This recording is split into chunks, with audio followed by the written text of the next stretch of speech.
အားလုံးပဲမင်္ဂလာပါဖိုင်တာကင်း channel မှာကြိုဆိုပါရစေဒီနေ့ကျွန်တော်တို့စနေနေ့ညစနေတနင်္ဂနွေညတွေတော့ထုံးစံတိုင်းပဲကျွန်တော်တို့ပွဲစဉ်တာအများကစားဖို့ရှိတယ်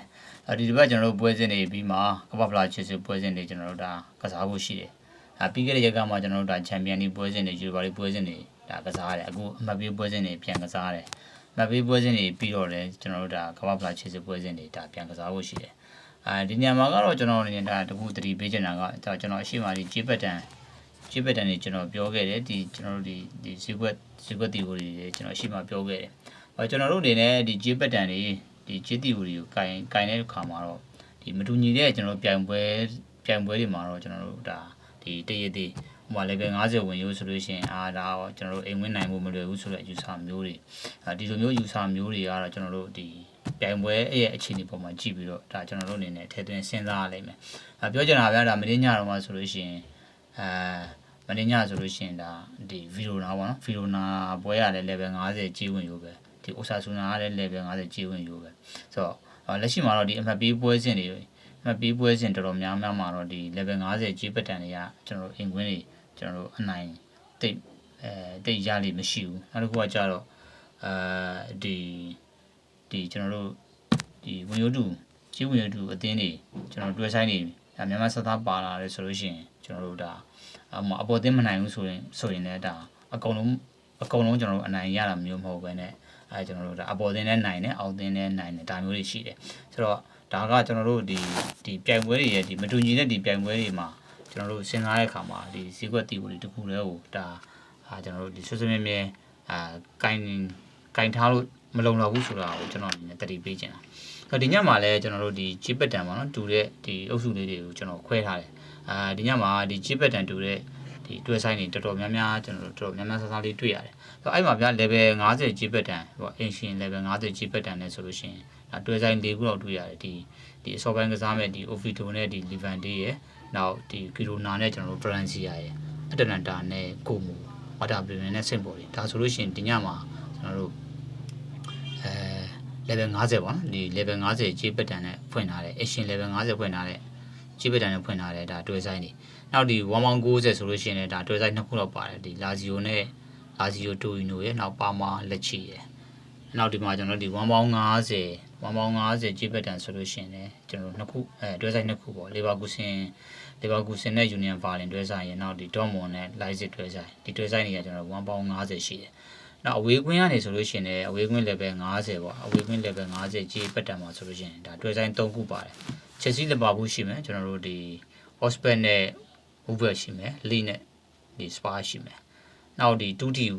ပေါ့နော် 2T ကြီးပတ်တန်ဆိုလို့ရှိရင်လည်းArsenal နဲ့ဒီ Watson ရှိမယ် Inter Milan နဲ့ Torino ရှိမယ်ဒါမျိုးတွေရှိတယ်ဆိုတော့ဒီမှာကတော့ကျွန်တော်ဒီနေ့ညပွဲစဉ်ရွေးချယ်မှုနဲ့ပတ်သက်ပြီးကျွန်တော်လည်းအချက်လက်တွေကိုကြိုပြီးတော့မကြည့်ထားဘူးအဓိကကျွန်တော်ဒီညမှာဂျေးပတ်တန်တွေကိုပဲကျွန်တော်အဓိကထားတယ်ဂျေးပတ်တန်တွေတူရစုပြီးတော့ပဲစဉ်းစားထားတယ်ဒီမှာကျွန်တော်ညီကိုတွေနဲ့ကျွန်တော်နဲ့ဒီတပြိုင်နက်တည်းပေါ့နော်ကျွန်တော်ဒီ live stream မှာကျွန်တော်ရွေးတဲ့ပုံစံမျိုးပဲကျွန်တော်ရွေးချယ်ပေးသားမယ်ကျွန်တော်ကြိုပြီးတော့လှုပ်ထားတာလည်းမရှိဘူးဆိုတော့အဲ့ဒီမှာကျွန်တော်ရဲ့ကျွန်တော်ရဲ့တင်ဆက်ပုံကအနည်းငယ်တော့ကျွန်တော်တို့ဒီအစီအငေါကျွန်တော်တက်ရင်မှတက်မယ်ဒါကိုလည်းတင်ကြီးခံပြီးတော့ကျွန်တော်တို့နားထောင်ပြီးကျွန်တော်အနေနဲ့တောင်းဆိုပါတယ်အရင်တော့ကျွန်တော်တို့ဒီ Oviedo ပေါ့ Oviedo နဲ့ဒီ Levante ပွဲ Oviedo နဲ့ Levante ပွဲမှာဆိုလို့ရှိရင်Oviedo ကနေ level 25လောက်ပေးတယ် level 25 30လောက်ပါပဲကိုပေါင်းစည်းက290ကိုပေါင်းစည်းဒီမှာနည်းနည်းလေးအပြောင်းလေးဖြစ်သွားတာတွေ့ရတယ်အဲ့တော့ဒီနေ့တစ်ပိုင်းတော့ကျွန်တော်ကူးတဲ့ချိန်မှာကျွန်တော်ရေးထားတဲ့ချိန်တော့ကိုပေါင်းစည်းက240လောက်ပဲရှိတယ်ကိုပေါင်းစည်းနည်းနည်းလေးပြင်းသွားတယ်ပေါ့နော်နည်းနည်းလေးပြင်းဆိုတော့ကျွန်တော်ဒီပန်လေးပွဲတိုင်းလို့ဂိုးပေါ်ဒီပန်လေးကပွဲတိုင်းလို့ကျွန်တော်ဂိုးအများကစားထားတဲ့အသင်းဖြစ်နေရတယ်ပါပေါ့ဆိုတော့ဗျာထောက်ဆောင်တိုင်းပဲဒီ level 50ကြီးပတ်တန်အရှင် level 50ကြီးပတ်တန်တော့ကျွန်တော်တို့အင်ရှင်အသင်းနိုင်မှုမလွယ်ဘူးပေါ့နော်ရေပေါ်အားဖြင့်ကျွန်တော်တို့စဉ်းစားလို့ရတယ်နောက်တစ်ခုကကြတော့ဒီနှစ်သင်းကရှင်းတယ်ဗျာဒီနှစ်သင်းမှာကကျွန်တော်တို့ကဘယ်သင်းကအပေါ်သင်းဘယ်သင်းအောက်သင်းဆိုတာကျွန်တော်တို့ထွေထူးထူးကျွန်တော်တို့လိုက်ကြည့်ကြမလို့နှစ်သင်းစလုံးကဒီရာသီမှာကျွန်တော်တို့တန်းတက်လာတဲ့အသင်းတွေဆိုတော့ကျွန်တော်တို့ပုံမှန်အပြင်ကျွန်တော်ဒီအသင်းကိုလက်ရှိဒီတန်းတက်လာတဲ့ဒီအသင်းနှစ်သင်းဖြစ်တဲ့အတွက် level 2အသင်းဖြစ်ကျွန်တော်တို့သတ်မှတ်လို့ရတယ်ဗျာနောက်တစ်ခုကကြတော့ဒီ နောက်တစ်ခုကကြတော့ဒီနှစ်သိန်းစလုံးရဲ့ကားဖောင်ကလည်းဒီလောက်ကျွန်တော်တို့အကောင်းကြီးမဟုတ်ဘူးနှစ်သိန်းစလုံးရဲ့လက်ရှိဒီအမပေးစရာကိုကြည့်လိုက်တဲ့အခါမှာလည်းဒါအမပေးစရာရဲ့အထက်အောက်ဖြစ်နေတယ်ဆိုတော့ဒီနေရာမှာကျွန်တော်တို့ဒါ Ovidio လို့ဆို Ovidio ဆိုလို့ရှိရင်ဒါပြီးခဲ့တဲ့ဒီဘက်ကဒါမမျှော်လင့်မှန်းဒါ Francia ရဲ့အိမ်ဝင်မှာသွားပြီးတော့နိုင်လာခဲ့တာလက်ရှိကျွန်တော်တို့ဒီလက်ရှိကားရန်ဖောင်ရဆိုလို့ရှိရင်တော့မှဒါနောက်ဆုံး9ပွဲမှာဒါ Ovidio ကဒါ2ပွဲလောက်တော့အနိုင်ကစားထားသေးတယ်ဆိုတော့ Liban Day တက်ပို့ပြီးတော့ဒီလက်ရှိရလက်ပိုင်းကပို့ပြီးတော့ကောင်းတယ်လို့တော့ကျွန်တော်တို့ပြောလို့ရတယ်ဒါဆိုကျွန်တော်တို့ဒါဆိုရှင်းသွားပြီ level 2အသင်းလည်းဖြစ်တယ်လက်ရှိကျွန်တော်တို့ဒီလက်ရှိအခြေအနေကိုကြည့်တဲ့အခါမှာလည်းဒီ Liban Day တက်တောင်မှ Ovidio ရဲ့ကျွန်တော်တို့ဒီနိုင်ပွဲရရှိထားမှုကပုံပုံပြီးတာလွန်နေတယ်ပေါ့ဒီလိုအခြေအနေမျိုးမှာအိမ်ကွင်းမှာဒီအိမ်ကွင်းဆိုတဲ့ကျွန်တော်တို့ဒီစီတန်တက်မှတ်ချက်ပြတရားရှိတာတော့မှ level 25 30ဆိုတာဒါဒီကွက်ရတော့ Ovidio ပဲနည်းနဲ့မှကျွန်တော်တို့နိုင်ဖို့လည်းမရှိဘူးနောက်ကျွန်တော်ထပ်ကြည့်လိုက်တဲ့အခါမှာဘာသာတွေ့လဲဆိုတော့ပြီးခဲ့တဲ့ຢာဒီကထိတ်တိုက်တွေ့ဆုံမှုမှာတော့မှနှစ်ချိန်စလုံးဒါ Ovidio က Liban Day ကိုအသာရထားတယ်ဒီချက်အားလုံးကိုကျွန်တော်တို့စုစည်းလိုက်မယ်ဆိုလို့ရှိရင်ဒီညဒီ level 50 J ဘတ်တန်မှာတော့ဒ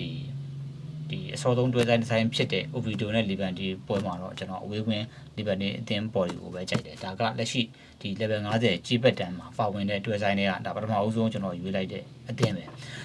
sorry နောက်တော့ဘယ်ကျွန်တော်တို့ဒီစပိန်တွေကပဲဂီရိုနာနဲ့ဖရန်စီယာတော့ဂီရိုနာနဲ့ဖရန်စီ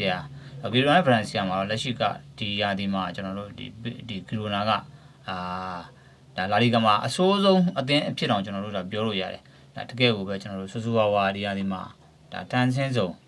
းအောက်ဆုံးမှာကျွန်တော်တို့ရောက်နေတဲ့အသင်းဆိုတော့ဖရန်စီယာကလည်းဗျတကယ်တမ်းပြောမှဆိုလို့ရှိရင်ဖရန်စီယာနဲ့ပတ်သက်ပြီးတော့ကျွန်တော်တို့ဒီနှစ်မှာတတိထားမိတာကဖရန်စီယာကအိမ်ကွင်းမှာဆိုလို့ရှိရင်လာလီဂါမှာအိမ်ကွင်းမှာအိမ်ကွင်းဆိုလို့ရှိရင်အဝေးကွင်းထက်ပို့ပြီးတော့ကျွန်တော်တို့စွမ်းဆောင်ရည်မြင့်နေဆိုတာမျိုးဒီပြီးခဲ့တဲ့ပွဲစဉ်တွေမှာကျွန်တော်တို့တွေ့ရတယ်အဲ့တော့သူလာလီဂါမှာဗျဒီကျွန်တော်တို့ဒီပြီးခဲ့တဲ့ဘက်ကဒီ Ovidio နဲ့မရှုံးခင်မှာဆိုလို့ရှိရင်ဒါအိမ်ကွင်းမှာဆိုတော့သူအနိုင်ကစားနိုင်တယ်ပေါ့နော်ဒီလိုမျိုးရလက်ကောင်းသူကစားထားနိုင်တဲ့အချက်တွေတွေ့တယ်ဒါပေမဲ့လည်းဒီပြီးခဲ့တဲ့ဘက်မှာတော့ဒီတန်တက် Ovidio ကိုသူအိမ်ကွင်းမှာကျွန်တော်တို့ဒီတိတ်တောင်မကစားထားနိုင်ကြဘူးဒီဆောစီဒီဥဆောင်ကိုရပြီးတော့တစ်ချိန်လုံးကျွန်တော်တို့ကစားပြီးတော့မိနစ်80နောက်ပိုင်းမှာဒါအခြေပေါက်ကိုနဲ့အနိုင်ကိုပေါက်ခွင့်ပြုလိုက်ရတယ်ဒီအနေထားဆိုတော့ဖရန်စီယာရဲ့အနေထားကလည်းကျွန်တော်တို့ဒါတိတ်ပြီးတော့အခုလို့ကျွန်တော်တို့မရဘူးဆိုတော့လက်ရှိမှာပေးထားတဲ့ဒီဂျေးပတန်နဲ့ level 3လက်ရှိမှာကီလိုနာ level 30ပေးတယ်ဆိုတော့ level 30ပေးတယ်ဆိုတော့ဒီနှစ်သင်းကလည်းတကယ်တမ်းပြောမယ်ဆိုလို့ရှိရင်ဗျဟိုလာလီဂါမှာဒီနှစ်သင်းရဲ့အခြေအနေကလည်းတိတ်ပြီးတော့တသင်းနဲ့တသင်းကြားမှာအရင်ကွန်ဟထားတဲ့အနေအထားမျိုးမရှိဘူးစောစောကဒီ Ovidio နဲ့ Liban Day လိုမျိုးပဲဒါပေမဲ့ရလက်ပိုင်းအားဖြင့်ပေါ့နော်ဒီရလက်ပိုင်းအားဖြင့်ကြတော့ရလက်ပိုင်းအားဖြင့်ကြတော့ဒါဂီရိုနာကဒီဖရန်စီယာတဲ့ပိုဆိုးတယ်ဆိုတော့ကျွန်တော်တို့ကလက်ရှိဒီ saturation ကိုထပ်သွင်းပြီးစဉ်းစားမယ်ဆိုလို့ရှိရင်တော့ဒါဂီရိုနာကအောက်အသင်းအဖြစ်နဲ့သတ်မှတ်နိုင်ပြီးတော့ဒါဖရန်စီယာအပေါ်အသင်းဖြစ်သတ်မှတ်နိုင်တယ်နောက်တစ်ခုဒီ standing ရကြည့်မယ်ဆိုလို့ရှိရင် standing ကကျွန်တော်တို့ဒါထည့်သွင်းမစဉ်းစားလို့မရတော့ဘူးလက်ရှိမှာပွဲစဉ်ခွန်8လောက်ကိုဖြစ်လာတဲ့အတွက်လက်ရှိ standing ကလည်းဒီတန်းစင်းစုံတွေကဒီအောက်ဆုံးအသင်းကနေပြီးတော့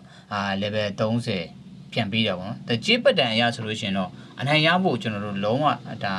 ဟိုကျွန်တော်တို့တေချာတဲ့အနေအထားမျိုးမဟုတ်ဘူးဒါပေမဲ့လည်းကျွန်တော်တို့ကဒီမှာဒီကြေးပတ်တန်တွေပေါ့နော်သူကြေးပတ်တန်တူတဲ့တွဲဆိုင်တွေပါတဲ့အတွက်ကျွန်တော်တို့ကျွန်တော်အရှိမပြောခဲ့သလိုမျိုးပဲဒီကြေးပတ်တန်တူတဲ့ဒီကြေးဝင်ရုပ်တူအသင်းတွေပါလာတဲ့အခါမှာအပေါ်အသင်းတွေကြီးပဲအကုန်လုံးအနိုင်မရသလိုကျွန်တော်တို့တွေနဲ့ဒါအောက်အသင်းအကုန်လုံးအနိုင်မရဘူးဒီမှာကျွန်တော်တို့ဒီအပေါ်အောင်မျှမှတ်တဒါရွေးဖို့လည်းလိုတယ်ပေါ့နော်ဒီအချက်ကြောင့်လည်းကျွန်တော်ဒီညမှာဂီရိုနာနဲ့ဖရန်စီယာပွဲမှာလက်ရှိဂျေးဘတ်တန်ဟာ level 30လောက်ပဲဖြစ်နေပြင်မဲ့ကျွန်တော်ကအောက်အသင်းကနေပြီးတော့ဒါအပေါ်အသင်းကိုပြန်ပေးတယ်ဆိုတော့ယူဆနေပဲဒီဘက်မှာကျွန်တော်ဂီရိုနာအသင်းပေါ်ကြီးကြိုက်တယ်ဒီဘက်မှာကိုပေါင်းစည်းကတော်တော်ပြင်းပါတယ်ကိုပေါင်းစည်းက290ဖရန်စီယာလိုမျိုးဖရန်စီယာလိုမျိုးအသင်းနဲ့ကစားတဲ့အချိန်မှာဒီ290ဆိုကိုပေါင်းစည်းကတော်တော်ပြင်းတယ်ဒါကလည်းကျွန်တော်တို့ဒီဒါဂီရိုနာရဲ့ကျွန်တော်တို့ဂီရိုနာရဲ့အိမ်ကွင်းမှာကစားတာဖြစ်တယ်ဂီရိုနာကအပေါ်ဈေးကွက်ဖြစ်တဲ့အတွက်ဂီရိုနာတင်းရဲ့ကျွန်တော်တို့အနေထားနဲ့ဖွင့်ထားတဲ့ဈေးကွက်ဒီဈေးကွက်ကတော့ဒါဂီရိုနာရဲ့ဈေးကွက်ပဲဒါပေမဲ့ဂီရိုနာလည်းကျွန်တော်တို့လက်ရှိမှာလောက်လာကျွန်တော်တို့တိုက်စက်ကဂိုးသွင်းထားနိုင်တဲ့အတင်းမဟုတ်တဲ့အတွက်ဒီကိုပေါင်းစည်းကတော့တော်တော်ပြင်းတယ်ကစားမယ်ဆိုရင်တော့ကိုပေါင်းစည်းကတော့အပေါ်ကစားတဲ့ကိုပေါင်းစည်းဒါပေမဲ့ဒီကိုပေါင်းစည်းကတော့ကျွန်တော်တို့ရှောင်းအောင်ကပိုကောင်းလိမ့်မယ်3ဂိုးဖြစ်ဖို့ကဒီနှစ်သင်းအနေထားမှာ3ဂိုးဖြစ်ဖို့ကျွန်တော်တို့တော်တော်လေးကိုမှ ခက်ရခက်စစ်မျောလင်းရမှနေတာမျိုးဆိုတော့ဒီဈေးကွက်ရကျွန်တော်တို့ကီလိုနာအသင်းပေါ်တွေကိုပဲရွေးချယ်တာကပို့ပြီးတော့ဆစ်ဆိုင်ဖြစ်နိုင်တယ်နောက်တစ်ပွဲကကျွန်တော်တို့အတ္တနန္တာနဲ့ကိုဘောအတ္တနန္တာနဲ့ကိုဘောမှာလည်းရှင်းပါတယ်အတ္တနန္တာက level 45ပေးတယ်ပေါ့နော် level 45ပေးတယ်ဆိုတော့အတ္တနန္တာ level 45ကိုမိုပေးတာတော်တော်လေးကိုပြော့တယ်စီးအမာကတခုရှိတာကကိုမိုရဲ့ခြေတန်းကတော့မြင့်တယ်ကိုမိုရဲ့ကျွန်တော်တို့ခြေတန်းမြင့်တယ်ခြေတန်းကမြင့်တယ်နောက်တစ်ခုကကြတော့ဂျာရက်မှာကျွန်တော်တို့ဒါဂျာရက်မှာကဒီအတ္တနန္တာကချန်ပီယံလိကစားထားတာလည်းပါတယ်ဒါကြောင့်မို့လို့လည်းကျွန်တော်တို့ဒါဒီစီဘုတ်ဖြစ်အောင်ပါနော်ဆိုတော့လက်ရှိကျွန်တော်တို့ဒီအမှတ်ပေးစရာကြည့်မယ်ဆိုလို့ရှိရင်လည်းဗျာအတ္တနန္တာကဒီအတ္တနန္တာကနံပါတ်6နေရာမှာရှိတယ်ဒီကိုမိုကနံပါတ်9နေရာမှာရှိတယ်ဘယ်လိုပဲဖြစ်ဖြစ်ပါဒီအသင်းကကျွန်တော်တို့ဘာမှထူးထူးအရန်ကြီးကျွန်တော်တို့ဝေးဝယ်ပြီးစဉ်းစားကြဘာအကြောင်းမှမရှိဘူးဗျာဒီအသင်းနဲ့ဒီအသင်းကြားမှာကအိမ်ဝင်း level 45ဆိုတာဘယ်လိုမှရုပ်တိမရှိတာဒီဈေးကွက်ရကျွန်တော်တို့အတ္တနန္တာဘာမှကျွန်တော်တို့နိုင်စရာအကြောင်းမရှိဘူးအတ္တနန္တာတေချာပေါ့ကျွန်တော်တို့ဒါရှုံးရမယ့်ဈေးကွက်ပဲဒါဒီဈေးကွက်ရကျွန်တော်ကိုမိုဝယ်ယူရမှာနောက်တစ်ခုကကျွန်တော်တို့တတိထားမှာကဒီချန်ပီယံလိပေါ့ချန်ပီယံလိကစားပြီးဥရောပပွဲစဉ်တွေပြန်ကစားပြီးမှဒီဥရောပပွဲစဉ်တွေမကစားတဲ့အသင်းတွေကကျွန်တော်တို့ချောင်းမျိုးကစားနေရှိတယ်ဗျဟိုပြောမှဆိုလို့ရှိရင်ချန်ပီယံလိပြန်လာတဲ့အသင်းတွေကိုစီးစီးပြီးကျွန်တော်ရိုက်ချလာရရှိတယ်ရှေ့ဘက်တွေမှာကျွန်တော်တို့မကြာခဏဆိုလို့ကြုံရတယ်ဒီနေ့မှာလည်းဒီချန်ပီယံလိကစားပြီးပြန်လာတဲ့ဒီအတ္တနန္တာကိုလက်ရှိကျွန်တော်ဈေးကွက်ရကိုမိုတေချာပေါက်ရိုက်ချလိုက်မယ်ဒီဘက်ကိုမိုတေချာပေါက်ကျွန်တော်နိုင်မှုများတယ်ဗျာကိုမိုအနေနဲ့နိုင်မှုရခိုင်နှုန်းများတယ်ဆိုတော့ဒီဘက်ကျွန်တော်တို့ကကိုမိုပဲရွှေ့ရမှာနောက်တစ်ပွဲကကျွန်တော်တို့ water premium နဲ့စိတ်ပေါ်လီဆိုတော့ water premium နဲ့စိတ်ပေါ်လီမှာလည်း water level 30ကျွန်တော်တို့ကိုပေါင်းဈေးက3လုံးပေါင်း65ပါနော်ဆိုတော့ကျွန်တော်တို့ Bundesliga မှာလည်း water ကလည်းတော်တော်အခြေအနေမကောင်းဘူး water ကလည်းအခြေအနေမကောင်းဘူးစိတ်ပေါ်လီကဘာပဲပြောစိတ်ပေါ်လီရဲ့လက်ရှိဒီနောက်ဆုံးနှစ်ပွဲဆက်တိုက်ဒီကျွန်တော်တို့နောက်ဆုံးနှစ်ပွဲဆက်တိုက်ရှုံးပွဲတည်ထားတယ်ဆိုပေမဲ့ဝါဒါနဲ့ရှင်မယ်ဆိုလို့ရှိရင်တော့ဒါအများကြီးအခြေအနေကောင်းနေသေးတယ်လက်ရှိဒီအမှတ်ပေးစရာဆိုလို့ရှိရင်ဒါစိတ်ပေါ်လီကနံပါတ်9နေရာမှာရှိတယ်ဝါဒါက15နေရာမှာရှိတယ်ပေါ့နော်ဘယ်လိုပဲဖြစ်ဖြစ်လက်ရှိမှာနောက်ဆုံးကစား9ပွဲမှာဒီဝါဒါအနေနဲ့ဒီတပွဲပဲအနိုင်ရထားတဲ့အသင်းအနေနဲ့ကတော့ level 30ပေးတာကဆော့ဆော့ကကျွန်တော်တို့ဒီကီလိုနာကနေပြီးတော့ဘရန်စီယာကိုပေးတဲ့ပုံစံနဲ့တူတယ်လို့ကျွန်တော်တို့ကသတ်မှတ်ပါပဲဒီယာဒီရဲ့ကျွန်တော်တို့လက်ရှိဒီနှစ်သင်းရဲ့အခြေအနေဒီနှစ်သင်းရဲ့လက်ရှိခြေစမ်းပန်းအရာဒီဈေးကွက်ဖြတ်ကျော်နိုင်မှုအရာဆိုလို့ရှိရင်ဘယ်လိုပဲဖြစ်ဖြစ်ဝါတာဒီညမှာစိတ်ပေါ်လီနဲ့ကျွန်တော်တို့စိတ်ပေါ်လီနဲ့ level 2လို့တော့ကျွန်တော်တို့သတ်မှတ်လို့မရတဲ့အနေအထားမျိုးဒီအနေအထားမျိုး level 30ပေးတယ်ဆိုတာကဒီဈေးကွက်ပတ်တန်အရာတော့ကျွန်တော်တို့ဝါတာနိုင်ဖို့မတိကြဘူးဆိုပေမဲ့ကျွန်တော်ကဒီဘက်မှာလက်ရှိမှာလည်းဒီကျွန်တော်တို့ level 50ကြေးဝင်ယူပေါ့နော် level 50ကြေးဝင်ယူ level 50ကြေးပတ်တန်၄ပွဲပါတဲ့ပွဲ၄ပွဲပါတဲ့အတွက်ဒီဘက်မှာတော့ကျွန်တော်အပေါ်အသင်းကိုကျွန်တော်ဒါဝါတာကိုရွေးမယ်ဆိုတော့လက်ရှိမှာဒီ level 50ကြေးပတ်တန်နဲ့တွဲဆိုင်၄ခုထဲမှာကကျွန်တော်ဒါဒီဝါတာနဲ့စိတ်ပေါ်ဒီမှာအပေါ်အသင်းကျွန်တော်ဝါတာကိုရွေးမယ်ဒီ level 50ကျွန်တော်တို့ကြေးပတ်တန်တွေကဒီအတ္တနန္တာနဲ့ကိုမိုဆိုလို့ရှိရင်အောက်အသင်းကိုမိုကိုကျွန်တော်ရွေးမယ်နောက်ဂီရိုနာနဲ့ဖရန်စီယမ်မှာကျွန်တော်ဒါဂီရိုနာဘော်လီရွေးမယ်အိုဗီဒိုနဲ့လီဗန်တင်ပွဲမှာဒါလီဗန်တင်ဘော်လီကိုရွေးတယ်နောက်တစ်ခုကကြတော့ကျွန်တော်ဒီမှာဒီ1ပေါင်း90ပေါ့1ပေါင်း90နဲ့တွေ့တဲ့နှစ်ခုရှိတယ်အဲ့ဒါကဒီလာဂျီယိုလာဂျီယိုနဲ့တိုရီနိုပါမာနဲ့လက်ချီဆိုတော့အဲ့လာဂျီယိုနဲ့တိုရီနိုဆိုလို့ရှိရင်တော့ကျွန်တော်တို့ကျွန်တော်ဒီကွက်ကလေးတွေနည်းနည်းကြည့်ဖို့လိုတယ်ဗျကြည့်ဖို့လိုတယ်ဆိုတာကတိုရီနိုနဲ့ရိုမာပေါ့နော်တိုရီနိုနဲ့ရိုမာကစားခဲ့တာဖြစ်တဲ့အတွက်ကျွန်တော်ဒီယာဒီမှာစီးတီမှာလာဂျီယိုနဲ့ဒီရိုမာကိုကျွန်တော်ခြေတန်းတူတယ်လို့သတ်မှတ်တယ်ဆိုလို့ရှိရင်ဒီခြေနှစ်ခုကိုကျွန်တော်တို့နည်းနည်းလေးcompare လုပ်ကြည့်ဖို့လိုတယ်ဆိုတော့ပြီးခဲ့တဲ့ယာဒီကဈေးကွက်ဖွင့်လှစ်မှုတစ်ချက်ကြည့်လိုက်မယ်ပြီးခဲ့တဲ့ယာဒီမှာအိမ်ကွန်းမှာတည်ရရှုံးပေါ့နော်တည်ရရှုံးလာစီကိုပြီးတယ်ဆိုတော့အခုကလည်းတည်ရရှုံးမှာ1ပေါင်း90ဆိုတော့ဒါပြီးခဲ့တဲ့ယာဒီကဈေးကွက်အတိုင်းပဲတော့ဖွင့်ထားတယ်လာစီကိုကဒီမှာကျွန်တော်တို့လာဂျီယိုရိုမာမှာကရိုမာနဲ့လာဂျီယိုတွေတော့ရိုမာက level 20လားမသိဘူးဗျ level 20လားမသိဘူးအဲရိုမာဒါဘီမှာlevel 20လောက်ပဲပြည့်ဒဲပဲထားရပါတော့လာဂျီယိုနဲ့ဒီရိုမာဒဲလောက်ရှိတယ်ဒဲလောက်ရှိတယ်ဆိုတော့ဒီမှာကျွန်တော်တို့ရိုမာနဲ့တိုရီနိ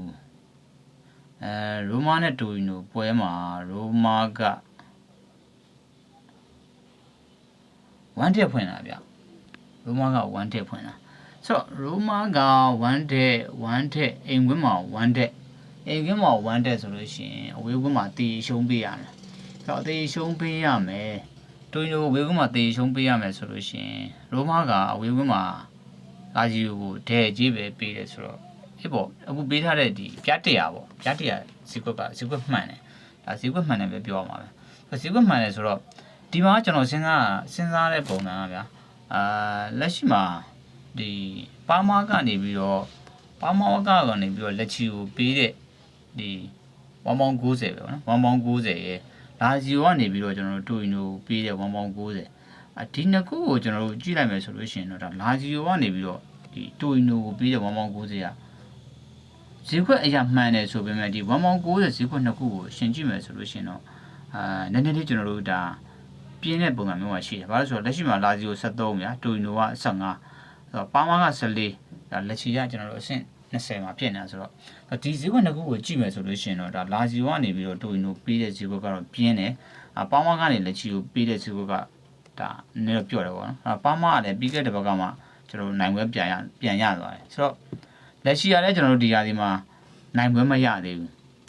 ဆိုတော့ဒီဘက်မှာဒီ1ပေါင်း90ဈေးကွက်ပေါ့နော်1ပေါင်း90ဈေးကွက်နှစ်ခုမှာတော့ကျွန်တော်အမှန်တိုင်းအပေါ်သင်းရွေးမယ်ဆိုလို့ရှင်တော့ဒါလက်ရှိဒီဈေးကွက်ရပါမာကျွန်တော်လာဂျီကိုရွေးရမှာလာဂျီကိုအပေါ်ရွေးပြီးတော့ဒါပါမာကိုအောက်ရွေးရမှာဒါမှလည်းကျွန်တော်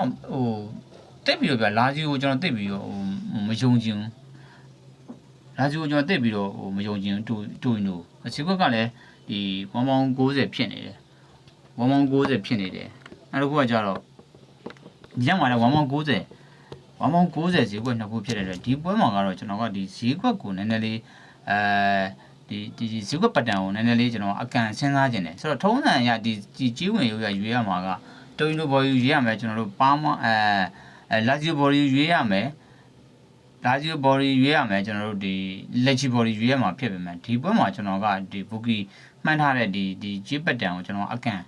်လာဂျီနဲ့တိုင်နိုပွဲမှာတိုင်နိုဘော်ယူကိုကျွန်တော်ရွေးမယ်ပါမာနဲ့လက်ချီပွဲမှာတော့ကျွန်တော်ပါမာဘော်ယူကိုပြန်ရွေးမယ်ဒါကတော့ဒါကျွန်တော်ကဒီကြီးပတ်တန်ကိုဒါဘူကီနဲ့ဒါအကန်စဉ်းစားပြီးတော့ကျွန်တော်ရွေးထားတဲ့ပုံစံဒါမှန်တယ်မှားရင်လည်းမှားမယ်ပွဲရတယ်နှစ်ပွဲပဲရှိတဲ့အတွက်ဒီဘက်မှာတော့ကျွန်တော်ဒီပုံစံမျိုးပဲစဉ်းစားထားတယ်တိုင်နိုဘော်ယူနဲ့ဒါပါမာဘော်ယူကိုကျွန်တော်ရွေးမယ်နောက်တစ်ခုကကြတော့နောက်တစ်ပွဲကကြတော့ဒီ1ပေါင်း90ဈေးကွက်နဲ့တွဲဆိုင်နှစ်ခုပေါ့အဲ့ဒါကဒီလီဗာပူးဆင်နဲ့ဒီယူနီယံဖာလင်နောက်ဒေါမွန်နဲ့လိုက်စစ်ဆိုတော့လီဗာပူးဆင်ကလည်းဒါကျွန်တော်ဆက်ဆက်ပြောတဲ့ဒီချန်ပီယံလိကစားပြီးပြန်လာတဲ့အသင်းတွေကိုကျွန်တော်တို့ဒါချောင်းကစားတော့မယ်ဆိုတော့လီဗာပူးဆင်ကလည်းပြီးခဲ့တဲ့ဒီချန်ပီယံလိကစားထားတယ်ဒေါမွန်ကလည်းကစားထားတယ်ဆိုတော့နှစ်သင်းစလုံးကတွေ့တဲ့အသင်းတွေကလည်းဒါတကယ်ဟိုဒါလီဗာပူးဆင်တွေ့တဲ့အသင်းကလည်းတကယ်ကိုချက်တယ်ဒေါမွန်တွေ့တဲ့အသင်းကလည်းကျွန်တော်တို့တကယ်ကိုဒါချက်တယ်ဒါအသင်းကြီးတွေကိုပြောမယ်ဆိုလို့ရှိရင်ဒါအသင်းကြီးတွေနဲ့တွေ့လို့ရှိရင်အများနဲ့ဒါဒုက္ခပေးနေကြအသင်းတွေဗျာဒါကျွန်တော်တို့ဒီ Bundesliga မှာဆိုလို့ရှိရင် Union Berlin တို့ပါတော့ပါဆိုတော့ကျွန်တော်ကUnion Berlin တစ်ချက်ဗျ Union Berlin တစ်ချက်ဘယ်ပွဲလဲဆိုတော့ကျွန်တော် Frankfurt နဲ့လာမသိဘူးပြီးခဲ့တဲ့တော့ Frankfurt နဲ့ပွဲမှာလာမသိဘူးအဲ့လိုပဲFrankfurt ကျွန်တော်တို့ဒီ Frankfurt Champions League ကစားပြီးမှလာမသိဘူးကစားတာအဲ့မှာ Frankfurt ကို1-4လာမသိဘူး3-4နဲ့လာမသိဘူးနိုင်သွားတဲ့ပွဲဆိုအခုလဲကျွန်တော်ထင်တယ်ဒီညမှာဒီလီဗာပူးဆင်ပွဲကလီဗာပူးဆင်ဒီ1ပေါင်း90ကယူနီယံဘာလင်ကိုနှစ်ကိုပြတ်ဖို့မလွယ်ဘူးလို့ကျွန်တော်ယူဆတယ်ဒီဘက်မှာကျွန်တော်ယူနီယံဘာလင်ပဲကြိုက်တယ်ဗျာယူနီယံဘာလင်ကိုပဲကြိုက်တယ်ဒီ1ပေါင်း90စီးကွက်မှာ1ပေါင်း90ဒီကျွတ်ပတ်တန်တွေရတယ်အခုဆိုတောက်လျှောက်ပဲတော့ဟိုတရေရှုံးကတော့မှဒီတရေရှုံးဒီပတ်တန်ကတော့မှကျွန်တော်တို့အပေါ်သင်းနေနိုင်ဖို့လားလာများသေးတယ်ဒီ1ပေါင်း90ကျွတ်ပတ်တန်တော့တော်တော်လေးကိုစိုးရတဲ့အနေအထားမျိုးရှိတယ်ဒီရက်တက်မှာတောက်လျှောက်1ပေါင်း90အမှတ်မရရဗျာကျွန်တော်ဒီမှာယူရိုပါလိမှာလားမသိဘူးယူရိုပါလိမှာစတူအာဘူခါရက်နဲ့ဂိုးကြီးကလားမသိဘူးဗျာအဲကျွန်တော်အဲ့ဒီဟိုနယ်သာလန်ကလပ်ကအဲ့1ပေါင်း90ကျွန်တော်ရွေးပြစ်ခဲ့တာအောင်ဆိုတော့1ပေါင်း90ဈေးကွက်တည်းတော်တော်များများလဲသိပြီးတော့ကျွန်တော်တို့အခြေအနေမကောင်းဘူးဒီဘက်မှာကျွန်တော်ယူနီယံဖာနန်ကြိုက်တယ်ဆိုတော့ဒေါမွန်နဲ့လိုင်းစစ်မှာလဲဒေါမွန်1ပေါင်း90ကိုမကြိုက်ဘူးဗျာဒီဘော်ဒီဈေး1ပေါင်း90ကိုဒီပွဲကိုတော့ကျွန်တော်ကဒေါမွန်အနေနဲ့ချန်ပီယံလိကစားလာတာမှန်ပေမဲ့ဒီဂိုးပေါင်းဈေး3လုံးထုတ်90မှာဒီပွဲကိုတော့ကျွန်တော်ဒီ Bundesliga ပွဲစဉ်တွေဖြစ်တဲ့အတွက်ဒီပွဲတော့ကျွန်တော်9ပေါ်ကိုကြိုက်တယ်ဒေါမွန်နဲ့လိုက်စစ်ပွဲတော့ကျွန်တော်9ပေါ်ကြိုက်တယ်လီဗာပူးဆန်နဲ့ Union Berlin ပွဲကတော့ဒါ Union Berlin ပေါ်တွေပဲကျွန်တော်ယူပြမယ်နောက်ပွဲကကျွန်တော်တို့ Lille နဲ့စပါမှာကစပါက level 30တော့ဒီ group မှာကကြတော့ကျွန်တော်တို့ဒီအဝေးကွင်း level 50ကြီးဘက်တန်းပါနော်အဝေးကွင်း level 50ကြီးဘက်တန်းနဲ့3ဒါတွဲဆိုင်3ခုဆိုတော့ Lille နဲ့စပါကလည်းရှင်းတယ်ဘာမှကျွန်တော်တို့ဘာမှလိုက်ပြီးတော့ဘာအချက်လက်မှလိုက်ရှာကြည့်ကြမလို့ပဲဈေးကွက်တွေမှာဒီဈေးကွက် history တွေဘာတွေဈေးကွက် theory တွေဘာမှကျွန်တော် compare လုပ်စရာမလိုဘူးဗျာရှာရိုးရှင်းလေးပဲဒီပွဲကဒီဈေးကွက်နဲ့ကလိဘလို့မှလိကိုစပါလို့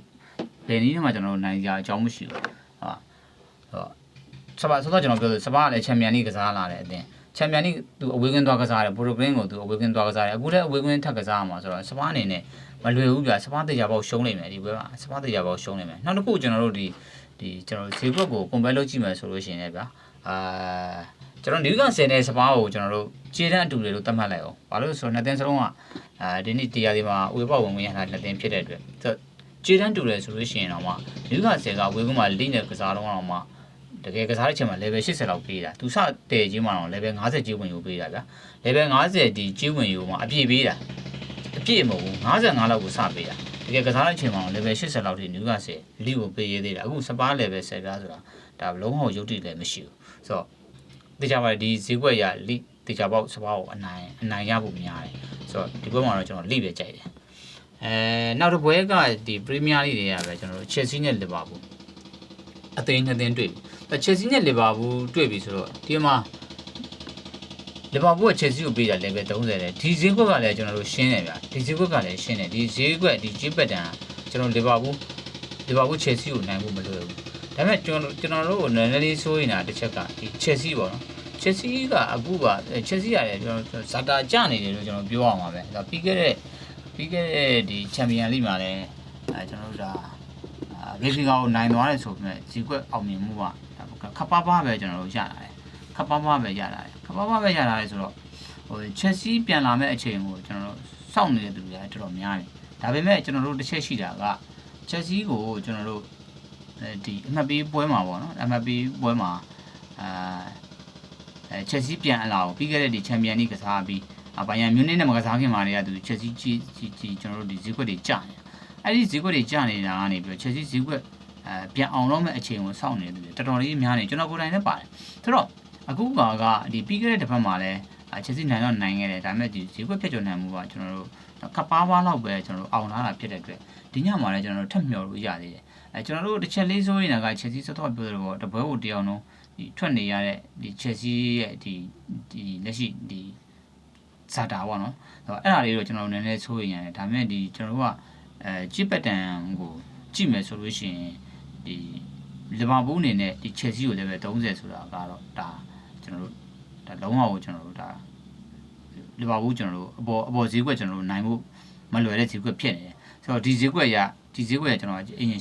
Chelsea ဘော်တွေကိုပဲကြိုက်တယ်Chelsea ဘော်တွေကြိုက်တယ်ဆိုတော့ဒီမှာကကျွန်တော်တို့ဒီ level 50ဝေကွင်း level 50ဒီရှေးပတ်တန်နဲ့ကျွန်တော်တွဲဆိုင်3ခုပေါ့နော်အဲ့လီရယ်စပါးရယ်ကျွန်တော် Chelsea ရယ်လီဗာပူးရယ်နောက်ဒီ Augsburg ရယ် Wolfsburg ရယ်ဒီတွဲဆိုင်3ခုဆိုတော့အရှိမဗျာကျွန်တော်တို့ဒီအဝေးကွင်း level 50ရှေးပတ်တန်မှာကျွန်တော်အောက်အသင်းတွေပဲရွေးပြီးသွားပြီအရှင်အောက်အသင်းအရှင်လီနဲ့ Chelsea ကိုရွေးပြီးသွားပြီဆိုတော့ဒီ Augsburg နဲ့ Wolfsburg ကတော့ကျွန်တော်တို့ဘာမှစဉ်းစားရမှာမလို့ဒီပွဲကတော့ကျွန်တော်တို့ဒါအဝေးက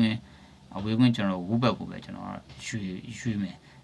ဒီ level 50ကြီးပတ်တန်ဝေကွင်း level 50ကြီးပတ်တန်တွေကအပေါ်အသင်းဆိုတော့အပေါ်အသင်းကျွန်တော်တို့ဒီတသင်းလောက်တော့ဒါပေးပြီးတော့အောင်တင်တယ်ဆိုတော့ဒီကျွဲဆိုင်မှာတော့ Augsburg နဲ့ဒီ Wolfsburg မှာတော့ကျွန်တော်ချားပါအချက်လက်မှမကြည့်တော့ဘူးဒီကျွန်တော်တို့ဒီဈေးကွက်တီကိုရကျွန်တော်ဒါ Wolfsburg ကိုပဲကျွန်တော်ဒါရွှေ့မယ်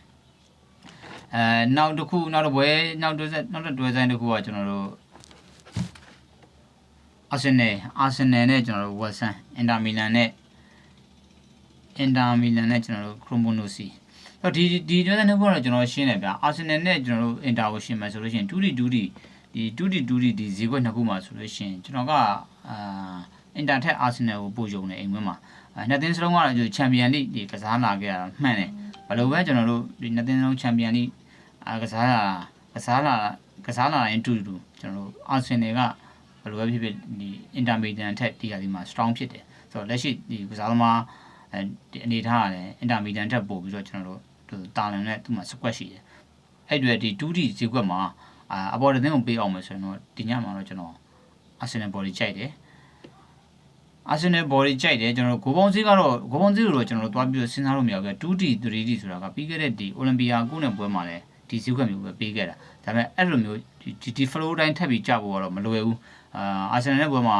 Arsenal Olympia ကုပွဲမှာကျွန်တော်2-0ဆိုရရတဲ့မျိုးကျွန်တော်တို့ထွက်ထားတယ်ဒီ flow မျိုးကျွန်တော်တို့ကဖြစ်လာဖို့မလွယ်ဘူးဒီနှစ်ပွဲဆက်တိုက်ကြီးတော့ဆိုတော့ဒီပွဲကသိကြတယ်ကျွန်တော်တို့ဒီ body နဲ့ဂိုးပေါင်းbody ဈေးကိုမနေရအောင်ဂိုးပေါင်းဈေးနဲ့ကျွန်တော်တို့ပြန်ချုပ်ထားတဲ့ဈေးကွက်သိကြတယ်ဒီပွဲအနေဆုံး2ဂိုး Arsenal သွားမယ်2-3-0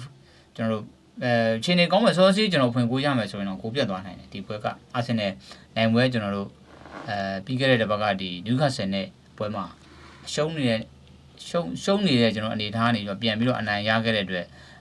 Arsenal မှာကျွန်တော်တို့ဒီလိုလာထက်ပို့ပြီးတော့ကျွန်တော်တို့ကစားသမားတွေနဲ့ confident ပို့ပြီးတော့ဖြစ်နေတယ်လို့ကျွန်တော်ကယူဆတဲ့အတွက်စိတ်တက်ပိုင်းဆိုင်ရာအရာ Arsenal ပို့ပြီးတော့ကျွန်တော်တို့အသာကြီးရနေတယ်အဲ့အတွက်ဒီပွဲတော့ကျွန်တော် Arsenal body ကြိုက်တယ်ဆိုတော့ဒီမှာ 2D မှာကျွန်တော်အပေါ်သင်း Arsenal ရွေးပြီးသွားပြီဖြစ်တဲ့အတွက် Inter ပွဲကတော့ကျွန်တော်ဒါဒီ Cremonese body ကိုပဲကျွန်တော်ရွှေ့ရမယ်ဒီပွဲမှာအဝေးကွင်းကျွန်တော် Cremonese body ကြိုက်တယ်ဆိုတော့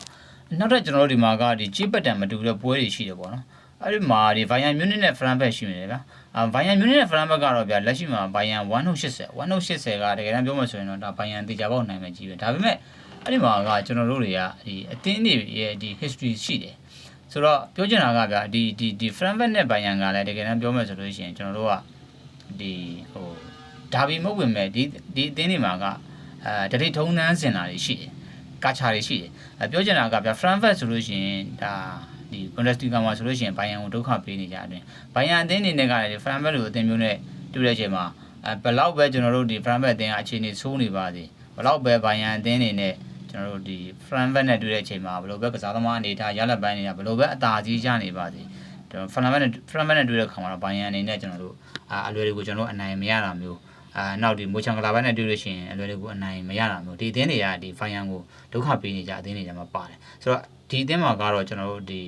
အသင်းရဲ့ဒီ head to head ပေါ့နော် head to head ကျွန်တော်တို့ဒီ history ကိုအရပဲဒါကျွန်တော်ကဒီဘက်မှာ Asian Frankfurt body ကိုပဲယူရတယ်အဲ့မှာဂိုးပေါင်းက 4D ဗျဂိုးပေါင်းက 4D ဆိုတော့အမှန်တမ်းပြောမှဆိုရင် Frankfurt နဲ့ပတ်သက်ပြီးတော့ဒီ Frankfurt ဂိုးပေါက်ကိုတော်တော်မြန်မာကျွန်တော်ဒါလိုက်နေတာဒီအသင်းမှာတောက်လျှောက်ကြည့်ပြ Frankfurt ကဒီပြောင်ပွဲစုံကကျွန်တော်ဂိုးတွေများထားတာဆိုတော့ခုချိန်ထိတည်းမကြသေးဘူးဆိုတော့ပြီးခဲ့တဲ့တပတ်ကဆိုလို့ရှိရင် Champions League မှာအတလက်တီကိုမထက်နဲ့တွေ့မှာကျွန်တော်ဒီဈေးကွက်ကြပြီ Frankfurt လုံးဝတေချာပေါ့ Frankfurt ကဒီဂိုးပေါင်းဈေးကွက်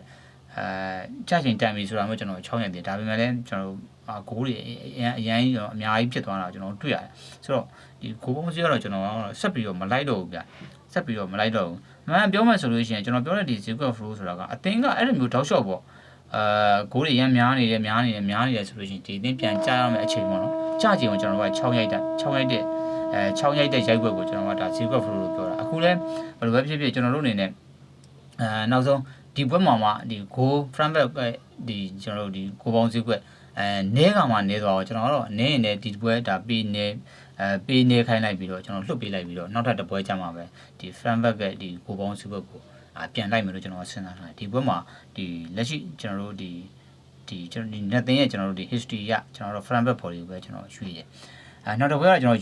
United နဲ့ဆန်နာနဲ့ဒီပွဲလဲဗျာဒီပွဲလဲဒီဈေးကွက်ဒီပတန်က1.55ဗျာ1.55ဗျာဆိုတော့ဒီဈေးကွက်ပတန်ရအနေဆုံး United 15ဗျာရှုံးမှာပေါ့ United နိုင်သွားမယ်ဆိုတော့ဒါကကျွန်တော်မသေးကြဘူးဒါဈေးကွက်ပတန်ရပြောတာဆိုတော့ဘာမှကျွန်တော်တို့စဉ်းစားစရာမလိုဒီပွဲလဲဒါဆန်နာလန်းကိုပဲကျွန်တော်တို့ရွှေ့ရမှာပဲဆိုတော့အခုဒီမှာတပွဲကြံမှာ Real Madrid နဲ့ Villa ကြီးရဲ့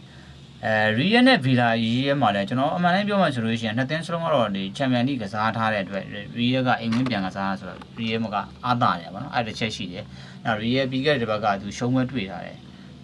ဒီလာလီကကျွန်တော်ရှုံးပွဲတွေ့ထားတယ်ဒီပွဲကလည်းအမှန်ပြီးပွဲရဲ့ပြောမှဆိုလို့ရှိရင်ဒါနောက်ဆုံးပွဲပဲဒီတစ်ပတ်အပြီးမှာနိုင်ငံတကာပွဲတွေပြန်လာမှာဆိုတော့သူတို့အနေနဲ့ဒီနိုင်ပွဲနဲ့သူတို့နိုင်ပွဲနဲ့ကျွန်တော်တို့ယာတီနိုင်ပွဲနဲ့ကျွန်တော်တို့တစ်ဖြတ်ပေါ့နော်ဒီတစ်ဖြတ်ကျွန်တော်တို့နိုင်ပွဲနဲ့သိန်းချင်တာမှန်ပေမဲ့ဈေးကွက်က150ဖြစ်နေတဲ့အတွက်ကျွန်တော်တိတ်ပြီးတော့မကြိုက်ဘူး လူရဲ့နိုင်သွားနိုင်တယ်ကျွန်တော်ကိုယ်မပြတ်ဘူးလို့ယူဆတယ်ဒီဈေးကွက်ပတ်တန်ရဆိုရင်တော့ဘယ်လိုပဲဖြစ်ဖြစ်